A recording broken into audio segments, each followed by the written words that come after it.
இன்றே டவுன்லோட் செய்து உங்கள் ஃபேவரட் ஷோக்களை என்ஜாய் பண்ணுங்க. நான் ஏதாவது தப்பு பண்ணிட்டேனாமா? வேண்டான்னு உதறிட்டு வந்தவங்கள வேணும்னு நினைக்கும் போது வேண்டப்பட்டவங்க மேல வெறுப்பு வந்துருச்சுன்னு தானே அர்த்தம். வேண்டப்பட்டவங்க வேண்டாதவங்களா? என்னடா சொல்ற? கோவில்ல அந்த ஆளை சந்திச்சீங்களாமா? அம்மா, அந்த ஆளை பாத்தீங்களா?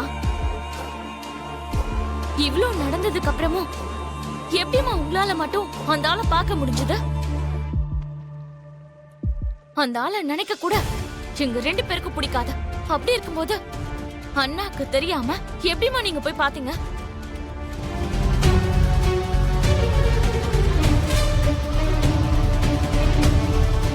ஆனா நீங்க போய் சந்திச்சதுதாம்மா புதுசா இருக்கு.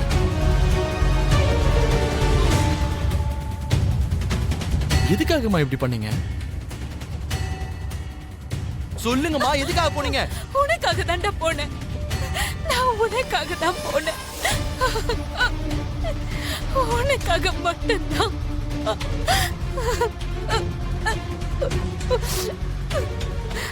எனக்காகவா? எதுக்காகமா? எதுக்குன்னா உங்க பையன் ஜாதகத்துல மரண கண்டம் இருக்கு. அவனுக்காக தான்டா இத்தனை வருஷமா வாழ்ந்துகிட்டு இருக்க. ஏதாவது பரிகாரம் இருந்தா சொல்லுங்க. புருஷன் பொண்டாட்டி 2 பேருமா சேர்ந்து இந்த ஹோமத்தை நடத்தினா போதும். அப்பா அம்மா 2 பேரும் ஒன்னா சேர்ந்து உட்கார்ந்து ஹோமத்தை நடத்தினாதான் அந்த கண்டம் தீரும்னு சொன்னாருடா. அதனாலதான் என் பிள்ளைய எந்த கண்டமும் தாக்க கூடாதுன்னு இந்த 21 வருஷமா நான் பிரிஞ்சிருந்ததெல்லாம் மறந்துட்டு நான் போய் அவரை சந்திச்சேன்டா.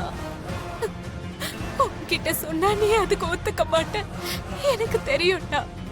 அதனாலதான் அதான் நான் இப்படி பண்ணிட்டேன்.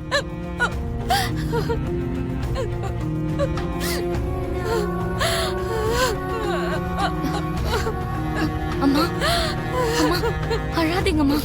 சொன்னா கேளுங்கம்மா.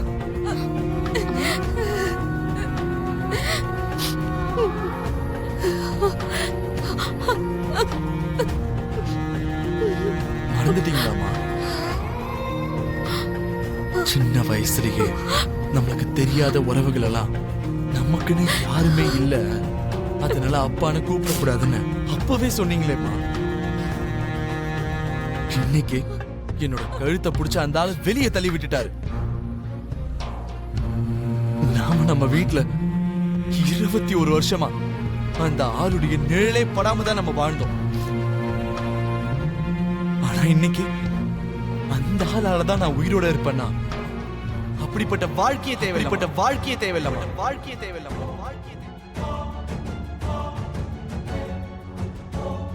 அந்த மாதிரியான ஒரு வாழ்க்கையை கொடுக்கறதுக்கு அந்த ஆள் ரெடியா இருந்தாலும் அந்த வாழ்க்கையை எடுத்துக்கிறதுக்கு நான் தயாராலமா?